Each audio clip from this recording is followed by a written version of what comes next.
La côte est des États-Unis.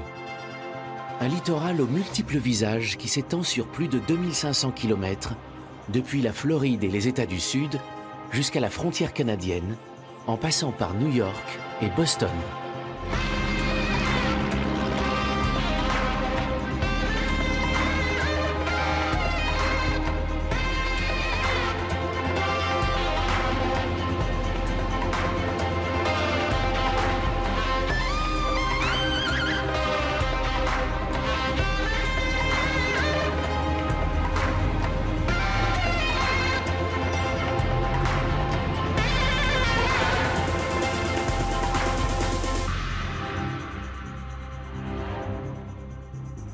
Souvent, on ne considère le petit État du Delaware que sous l'angle d'un paradis fiscal, et le New Jersey sous celui d'une banlieue de New York.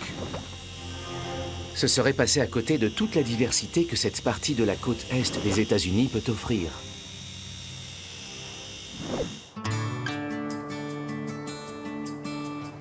Dans ce pays de cocagne, tout pousse en abondance, sauf la vigne. Si Peggy s'est quand même lancée dans la viticulture, ce n'est pas faute d'avoir été mise en garde.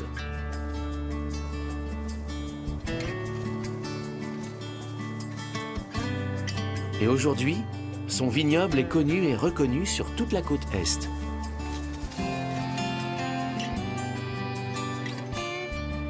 À l'approche des vendanges, Peggy bichonne une dernière fois ses vignes. Il faut élaguer autour des grappes, retirer toutes les feuilles mortes et redresser les vignes pour qu'elles profitent au maximum de l'ensoleillement. Leurs feuilles sont comme des panneaux solaires, orientés vers le soleil. Elles font mûrir les raisins et contribuent à la transformation en sucre de l'amidon qu'ils contiennent.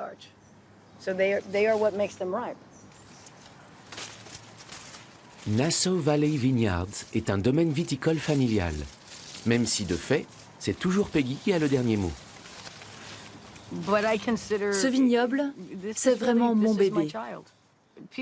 Quand les gens me demandent pourquoi je n'ai pas d'enfants, je leur réponds que j'aurais bien voulu, mais que j'ai déjà des milliers de petits là dehors. Les vignes sont comme des enfants. Certaines poussent facilement et donnent de belles grappes, alors que d'autres, vous aurez beau leur prodiguer tous les soins imaginables, elles vous donneront plutôt envie de vous arracher les cheveux. Chaque cep de vigne est unique, avec sa propre personnalité.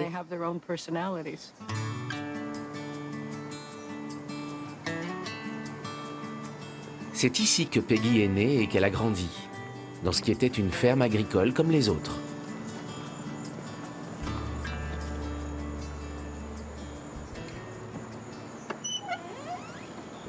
Quand j'entendais des œnologues, je croyais avoir affaire à des fous. Je les voyais faire tourner le vin dans leur verre en déclarant « On sent des notes de caramel, de vanille et d'herbe, avec une pointe de citron. » Et je pensais qu'ils inventaient ça de toutes pièces. Mais j'ai découvert au fil des dégustations qu'on peut apprendre à reconnaître ces choses-là. Notre vignoble est en bordure de l'Atlantique et de la baie du Delaware, ce qui nous garantit un climat très doux. Les hivers ne sont pas très rudes et il n'y a aucun risque que nos vignes souffrent du gel. Voilà pourquoi nous nous sommes lancés et avons créé le premier vignoble du Delaware. Dans cette aventure inédite, c'est avec son père Bob, aujourd'hui décédé, que Peggy a fait équipe. Bob était connu comme le loup blanc dans tout l'État, un vrai patriarche doublé d'une forte tête. Pour Peggy, le bureau de son père est sacré. Ce bureau restera toujours tel quel. C'était un homme exceptionnel et personne ne saurait prendre sa place. Peu importe ce qui se passera dans 50 ou 100 ans, tant qu'on vivra ici, personne ne touchera à cette pièce.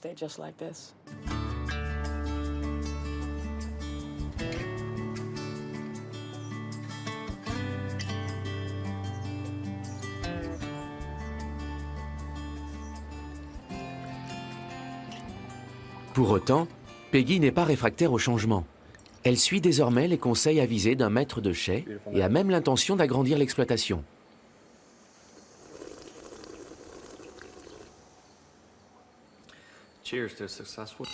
J'ai grandi ici, puis je suis partie en me jurant de ne plus jamais revenir. Mais il ne faut jamais dire jamais. On a d'ailleurs un dicton local qui dit « Quand vous avez du sable dans les chaussures, vous ne pouvez jamais l'enlever tout à fait. »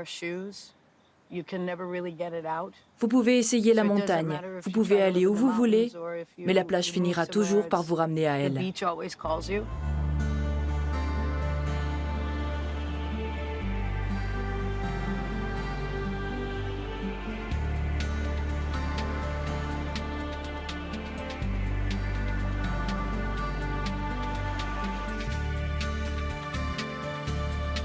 Au nord du Delaware se trouve le New Jersey et Atlantic City, connu pour ses plages de sable fin et ses casinos.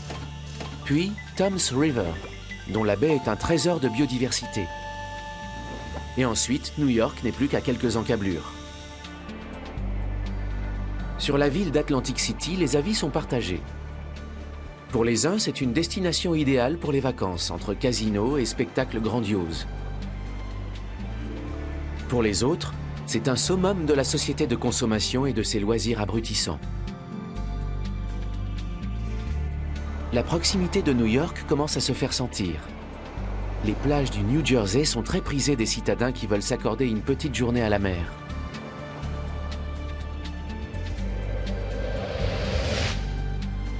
Le phare de Barnegat est depuis plus de 150 ans un repère important pour les marins.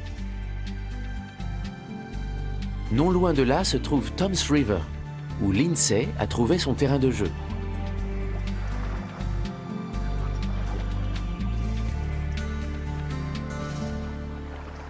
Avec l'aide d'un collègue, sur la terre ferme ou les pieds dans l'eau, elle débusque des insectes et des araignées. Plus qu'un plaisir pour Lindsay, c'est aussi son métier. Elle travaille pour un insectarium. Le New Jersey a tant à offrir. La côte est vraiment magnifique, avec toute une variété d'écosystèmes à explorer. Il n'y a pas que des villes et du béton, mais aussi de superbes espaces naturels.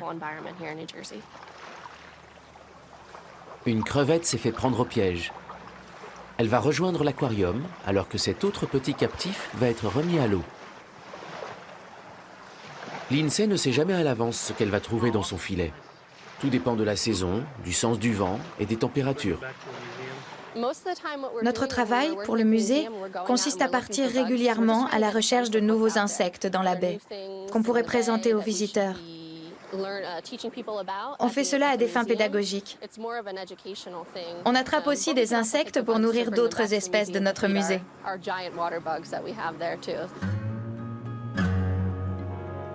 Nourrir tous les pensionnaires de l'insectarium occupe une bonne partie des journées de Lindsay.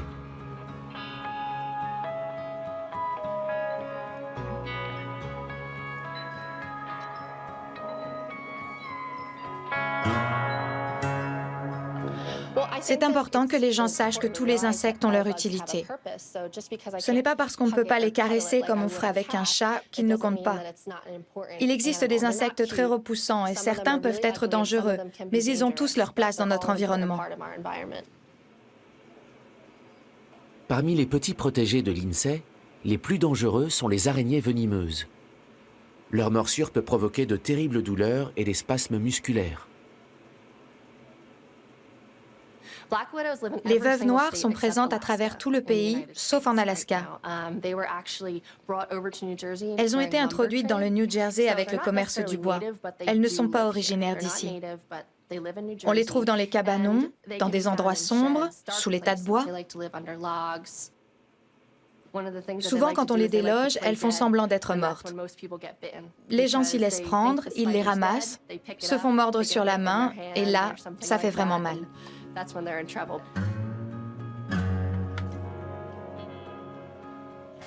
Malgré son nom, le musée Insectropolis, qui emploie Lindsay, n'héberge pas que des insectes.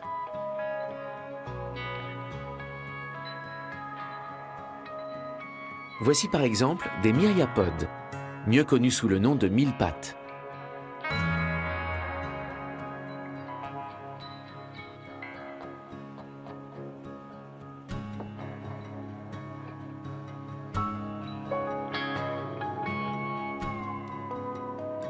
Lindsay a ses animaux préférés qu'elle présente volontiers aux visiteurs, comme Julius le scorpion.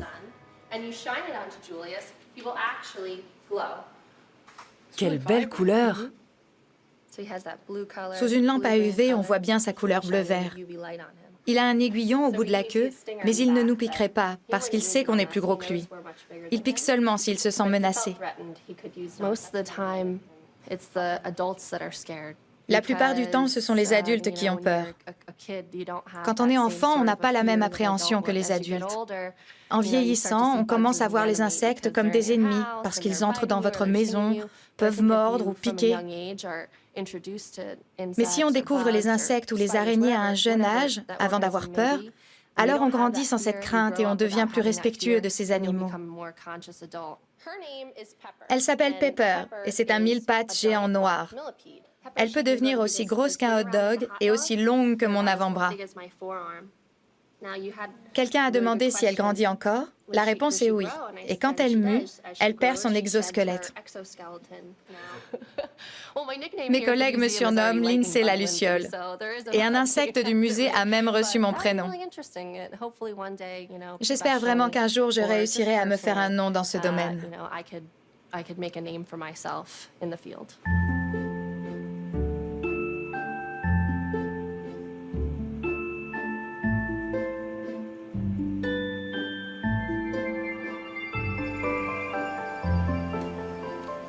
Que va-t-il advenir de la petite crevette grise capturée dans l'Atlantique?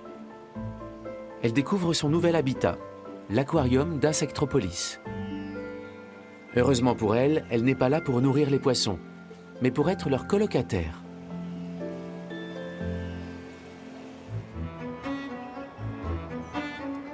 Dans la baie de Sandy Hook, au nord de l'État, se dressent les Twin Lights, deux célèbres phares jumeaux.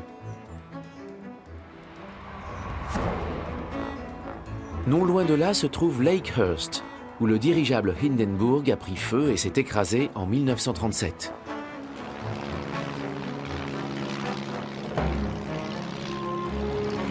Et enfin, la silhouette de New York se dessine à l'horizon.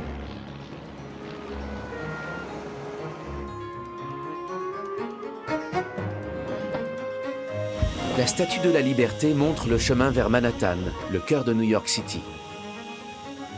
Nous irons ensuite à Brooklyn, découvrir les célèbres attractions de Coney Island. La Grande Dame vert de gris est sans nul doute la statue la plus connue au monde. En 1984, elle a été inscrite au patrimoine culturel mondial de l'UNESCO.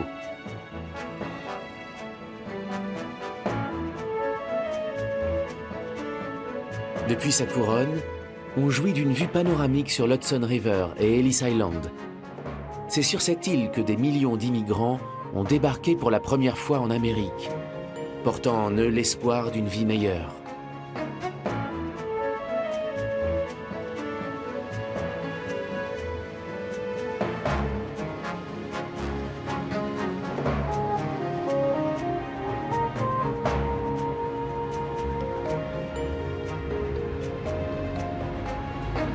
Certains New-Yorkais estiment que le véritable emblème de la ville, ce sont les citernes d'eau.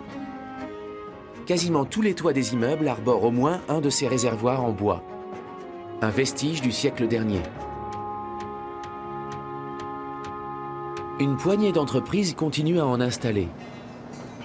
Les employés qui s'en chargent doivent avoir le geste sûr et une confiance sans faille les uns envers les autres, car ils font un métier à haut risque.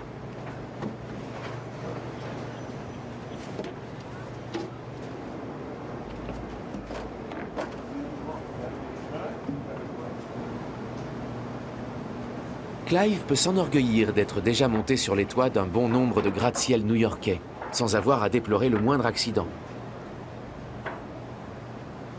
Ses collègues lui ont donné le surnom flatteur de Genius, le génie. Être un génie, c'est réussir à créer quelque chose à partir de rien, à rendre possible l'impossible.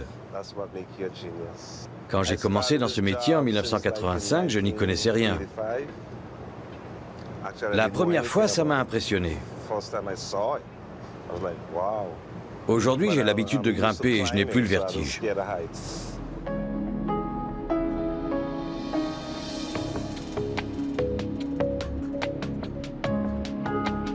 Au-delà du 6e étage, la ville de New York ne peut assurer l'approvisionnement en eau avec une pression suffisante.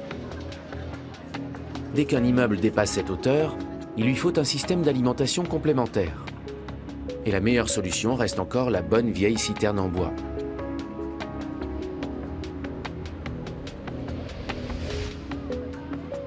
Le couvercle, qui a tendance à moisir en premier, est la partie qu'il faut remplacer le plus régulièrement. Nombreux sont les immeubles à disposer d'au moins 2 citernes. La première est pour l'eau potable, la salle de bain, tout ça. La deuxième citerne sert pour le reste. Tout dans un immeuble a besoin d'eau, surtout quand il est à usage commercial. Le système de sécurité incendie, les extincteurs automatiques, la climatisation et même le chauffage. Donc, s'il n'y a plus d'eau, c'est l'immeuble tout entier qui est paralysé. Les conditions de travail feraient hurler n'importe quel responsable sécurité en Europe. Les ouvriers ne portent aucune protection, ni casque, ni harnais anti-chute.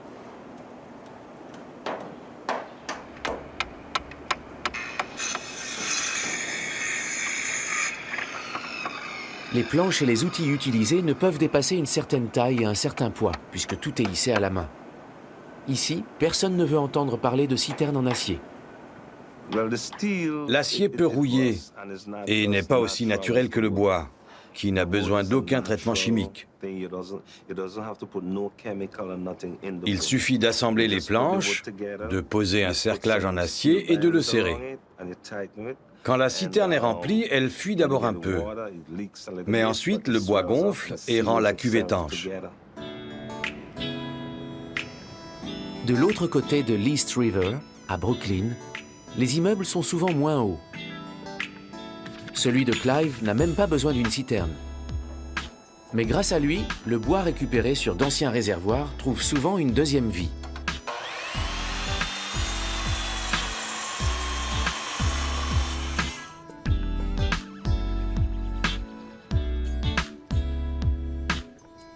Le génie est à la fois un bricoleur passionné et un fêtard invétéré.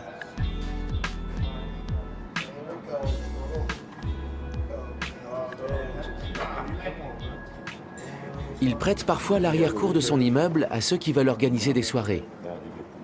Aujourd'hui, c'est lui-même qui reçoit ses amis et sa famille. Nombreux sont les invités de Clive originaires des Caraïbes à vivre à Brooklyn depuis de longues années, comme lui. C'est eux que je fréquente le plus. Mais j'ai aussi rencontré des gens venus d'un peu partout, surtout depuis que je fais ce métier. Je suis très ouvert et j'ai sympathisé avec des gens d'autres cultures. J'aime connaître des personnes d'origine différente. Peu importe si les décibels montent pendant la soirée. À Brooklyn, on est plutôt accommodant entre voisins.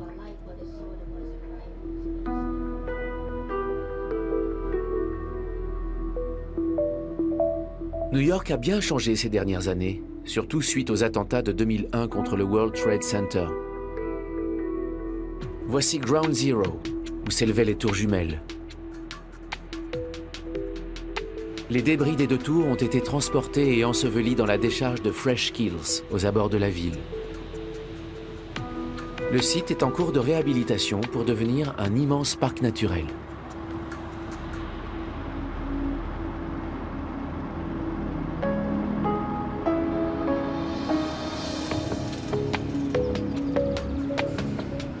Avec plus de 8 millions d'habitants, pas étonnant que la circulation à New York soit un véritable casse-tête. Le réseau routier de la ville s'étend sur 10 000 km. Et quand par chance les embouteillages se résorbent, inutile d'espérer rouler à vive allure pour autant. Même si la majorité des habitants utilisent d'ores et déjà les transports en commun. Pour livrer au plus vite de petites marchandises, mieux vaut donc faire appel à quelqu'un comme Austin. 10 heures de vélo et une centaine de kilomètres par jour. Pour lui, cela n'a rien d'exceptionnel.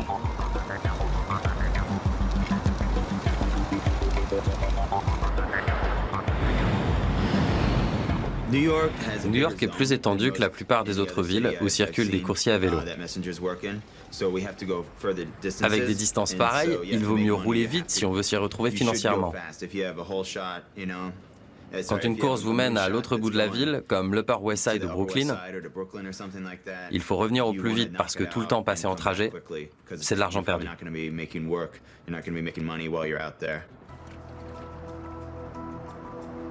Austin propose également des services de cascadeur.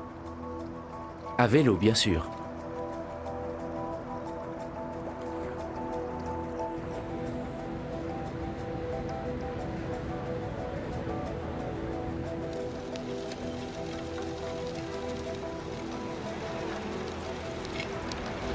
Une nouvelle course le mène de Brooklyn au cœur de Manhattan, avec dans le sac à dos un disque dur contenant d'importantes données.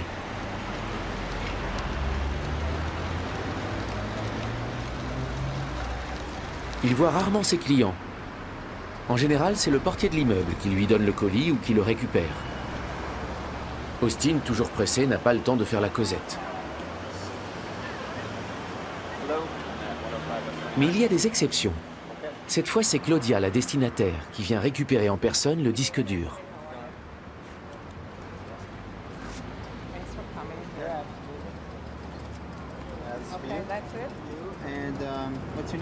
Claudia. Okay, cool. Sar. Une confirmation par téléphone. Et en selle. Austin a une réputation à défendre. Une fois par an ont lieu les championnats du monde de cette discipline. C'est à celui qui est le plus rapide, mais aussi le plus futé. En général, il s'agit de faire un maximum de courses en un minimum de temps. Et cette année, c'est moi qui ai gagné. Vous avez donc en face de vous le meilleur coursier de l'année.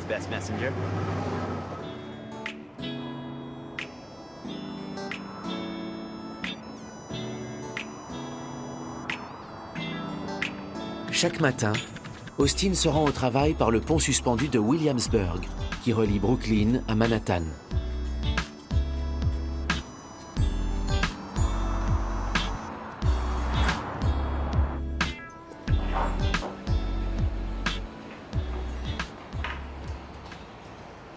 Un rapide coup d'œil dans l'appartement d'Austin confirme que toute sa vie tourne autour de ses chers vélos.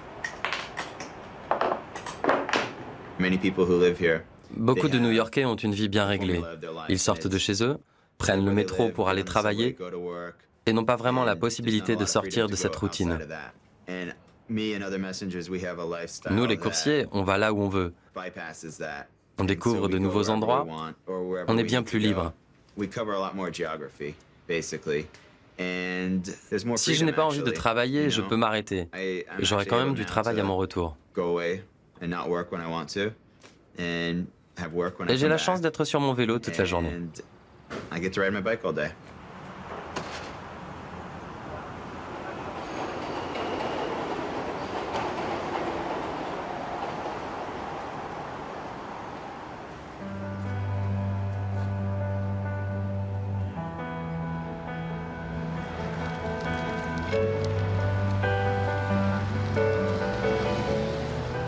Depuis qu'il fait ce métier, Austin n'a jamais causé le moindre accident et ne s'est jamais blessé sérieusement.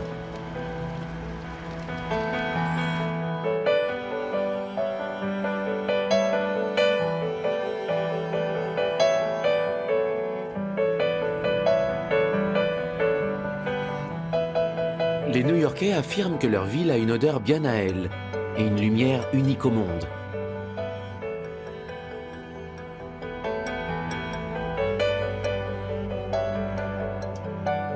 L'Empire State Building.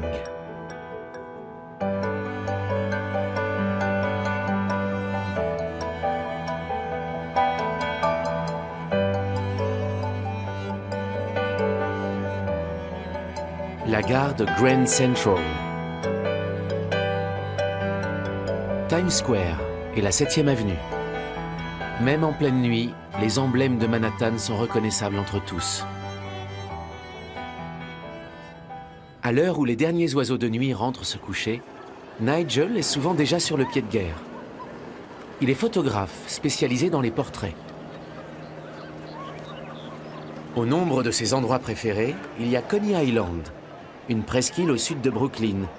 Rendez-vous des originaux en tout genre et de tous ceux qui veulent voir et être vus.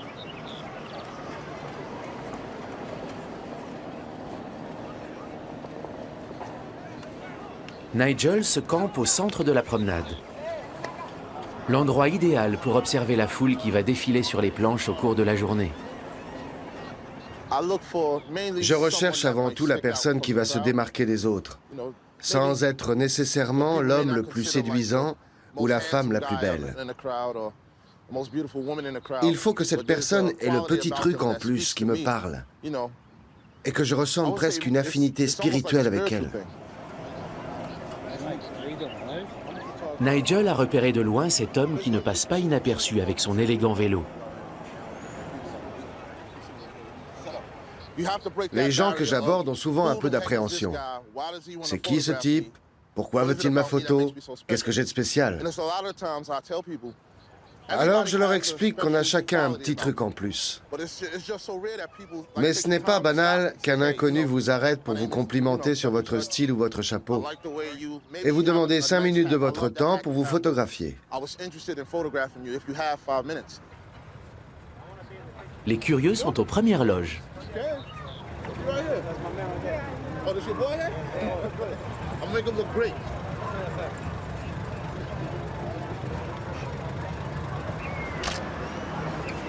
Livres, magazines ou expositions, il ne sait pas encore où ces nouveaux clichés paraîtront.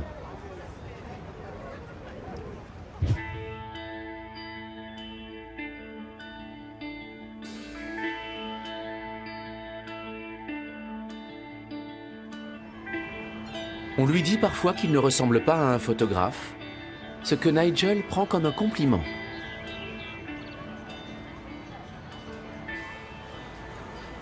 Coney Island attire le public notamment pour ses attractions, où des générations de New-Yorkais ont pris du bon temps.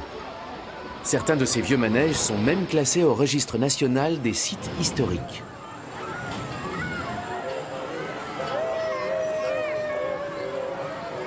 La Wonder Wheel, la grande roue, est l'endroit idéal pour rencontrer des personnes au style singulier qui attirent l'œil de Nigel.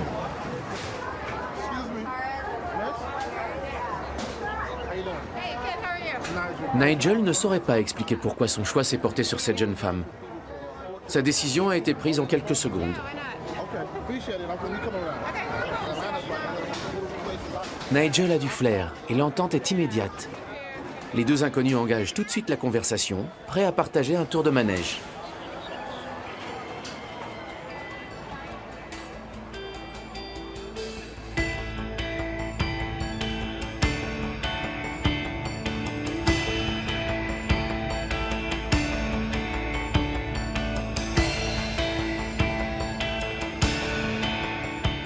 Tous deux connaissent Coney Island depuis leur enfance.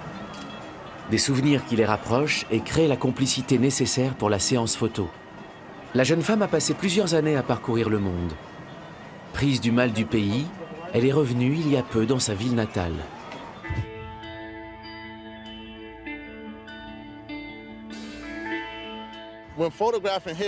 Aux États-Unis, les gens ont l'habitude de faire des photos de classe ou d'être photographiés par leurs amis pendant qu'ils traînent ensemble ou qu'ils sortent en soirée. Ils sont habitués à être photographiés et ont tendance à prendre la pose. Mais pour moi, ce genre de photos ne reflète pas leur vraie personnalité.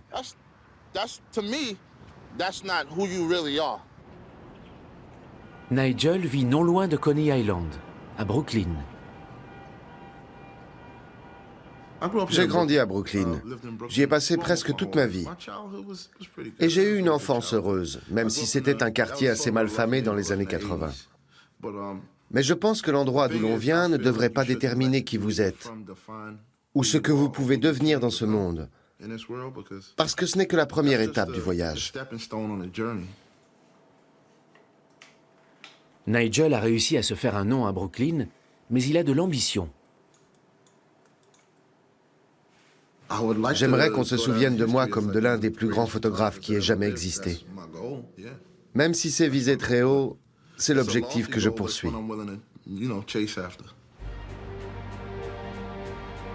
New York, la ville de tous les rêves. Y compris pour les passagers des bateaux qui débarquent au terminal de l'Hudson River.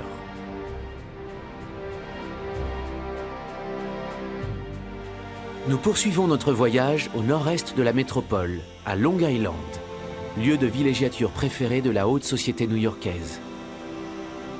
Le temps d'un week-end, les citadins viennent oublier le stress du quotidien sur les magnifiques plages de l'île.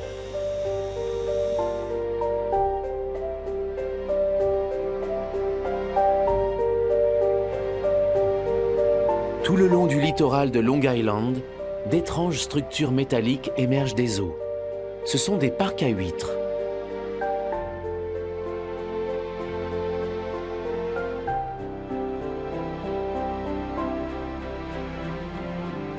Lors d'une sortie en mer de bon matin, on peut croiser des plongeurs à la recherche d'huîtres sauvages. Kevin Joseph, l'homme en sweat jaune, est l'un d'entre eux. On trouve une quantité d'huîtres par ici, parce que ces dernières années, la qualité de l'eau s'est améliorée.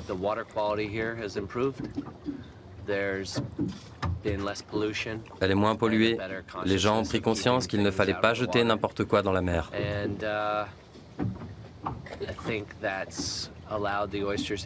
Ces bonnes conditions permettent à la population d'huîtres de se rétablir. Ok, Kate, tu es prête? Je suis prête. On se retrouve au fond.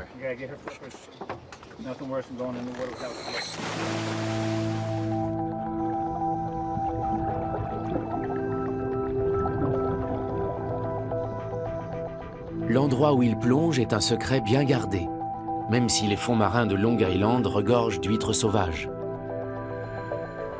Elles reposent simplement sur le fond, au milieu des autres coquillages. C'est là qu'elles grandissent, et où qu'on regarde, le fond en est jonché. Elles ne sont accrochées à rien, à part de temps en temps à un rocher ou les unes aux autres.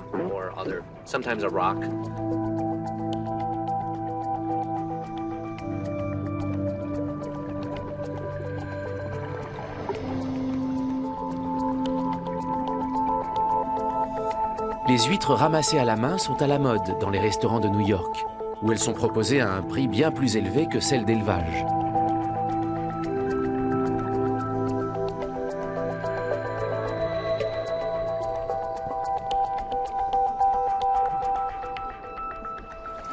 Les belles journées d'été, ces virées sous-marines sont plutôt plaisantes.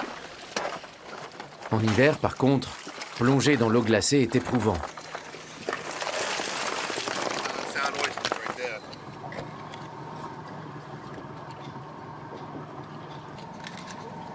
En réalité, Kevin est ostréiculteur de métier. Il élève des huîtres Blue Point et organise également des festivals culinaires et forme des cuisiniers. Il ne désespère pas de trouver une perle à l'intérieur d'une huître, mais c'est invariablement un habitant bien vivant qu'il déloge. C'est un crabe de l'huître, ou crabe petit pois. Certains l'appellent aussi crabe fantôme, parce qu'il est translucide et qu'il n'a pas d'yeux. Il a vécu toute sa vie à l'intérieur de l'huître. Celle-ci filtre sa nourriture, telle que du phytoplancton, du zooplancton, des algues, et le crabe se nourrit des restes. Il est arrivé dans l'huître quand il était encore une minuscule larve, et elle ne l'a pas digéré. Ces crabes sont de petits miraculés.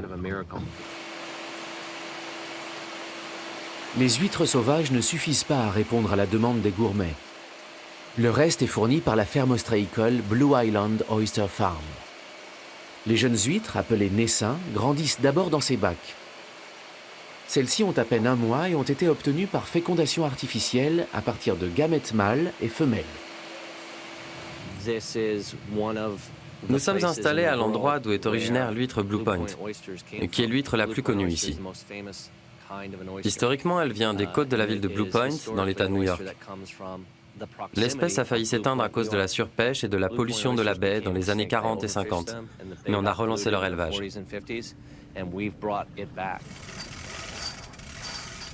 Il faudra 2 ans pour que les huîtres atteignent leur taille adulte et puissent être commercialisées. Pour grandir, les naissins vont quitter les bacs d'élevage pour les eaux de l'Atlantique. Le transfert a lieu sur un ponton près de Blue Point.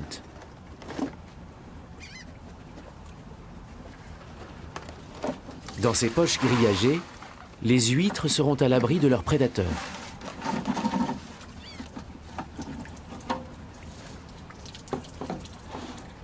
Baignées par les courants marins, elles vont progressivement prendre le goût des eaux environnantes. Une saveur iodée unique. On sent le goût de l'eau, de la vase. C'est ce qu'on appelle le merroir.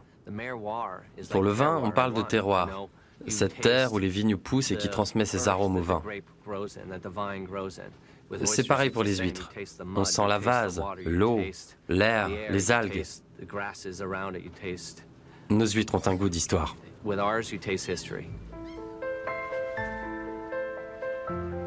Avant de se découvrir cette passion pour les huîtres, Kevin était professeur de ski et amateur de sport extrême.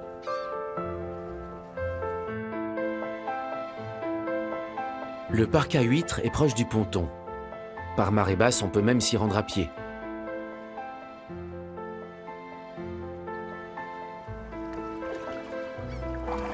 Une fois dans l'océan, les huîtres continuent à être l'objet de soins permanents. Il faut les tourner, les laver et les trier.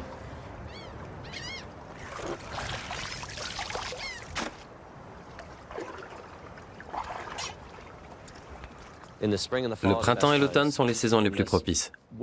En hiver, l'eau contient peu d'algues, donc les huîtres ont faim et deviennent toutes fines. Et l'été, elles se reproduisent. Régulièrement, elles subissent l'épreuve du tambour, qui va briser leurs arêtes et empêcher qu'elles deviennent trop fines et trop larges. Le but de l'élevage est d'obtenir des huîtres épaisses.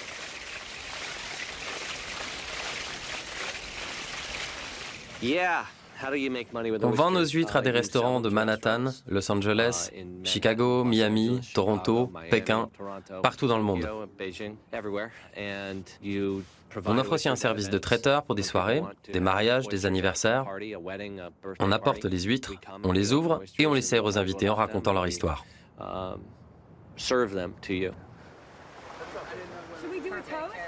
Petite soirée entre amis sur la plage, en toute simplicité, avec un pique-nique faisant la part belle aux produits de la mer.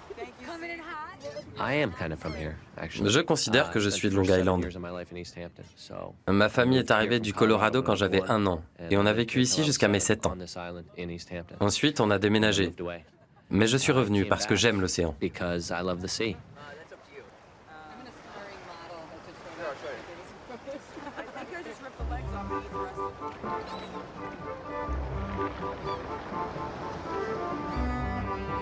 Long Island fait presque 200 km de long.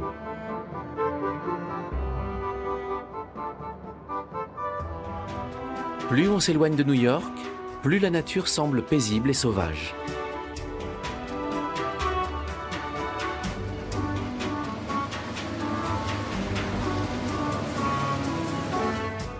À la pointe de l'île se trouve la région des Hamptons, du nom des villes de South, West, East et Bridgehampton. Posséder une villa ici est un signe indiscutable de richesse. La plus luxueuse des propriétés privées est Fairfield Pond, qui compte pas moins de 29 chambres à coucher et 38 salles de bain. Sur la plage voisine, chaque matin d'été, les maîtres nageurs sauveteurs s'affrontent au beach volley. Et Angela fait sa promenade quotidienne. Les Hamptons comptent depuis longtemps parmi les stations balnéaires les plus huppées du monde. Ancien mannequin, Angela a voyagé aux 4 coins de la planète avant de poser ses valises ici. C'est vrai qu'au départ, on vient là pour apercevoir des célébrités, parce que c'est l'endroit où il faut aller. Mais on se rend vite compte que c'est un lieu tout en retenue, très privé, aux plages quasiment désertes. Je me souviens qu'il y a quelques années, mon mari et moi nous étions fait livrer une pizza sur la plage. Et soudain, on a remarqué que Paul McCartney était assis juste à côté de nous.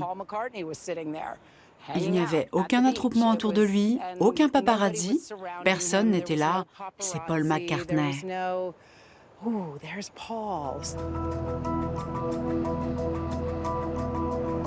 Angela s'est reconvertie dans l'immobilier, spécialisée dans la vente des belles demeures emblématiques des Hamptons.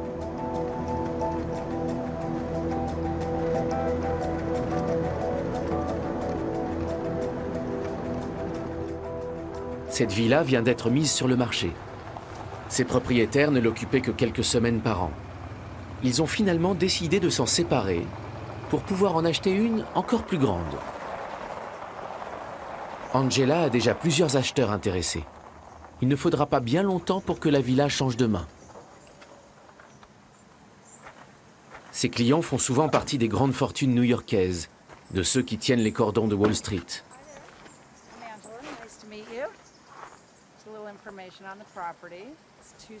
Cette maison secondaire vaut au bas mot 20 millions d'euros. Sans les meubles, s'entend. Et le teckel n'est pas inclus non plus.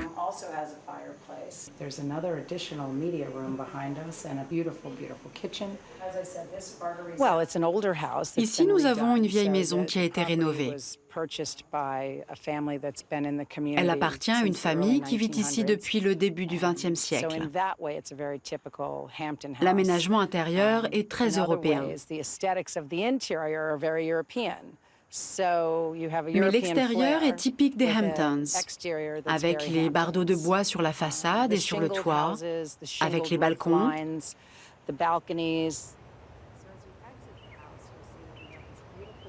À 2 pas de la mer, tout près du golfe et des célébrités. Le marché de l'immobilier de luxe est en plein boom. Preuve s'il en est que même quand la crise économique touche tout le reste du pays, elle n'affecte jamais Long Island et les Hamptons. J'aime profondément Long Island et tout ce qu'on y trouve. Et j'aime mon métier, avec ces belles villas que je visite chaque jour. La beauté de l'île continue de me surprendre et de m'émerveiller. Je crois bien que je continuerai à faire ce métier bien après mes 70 ans.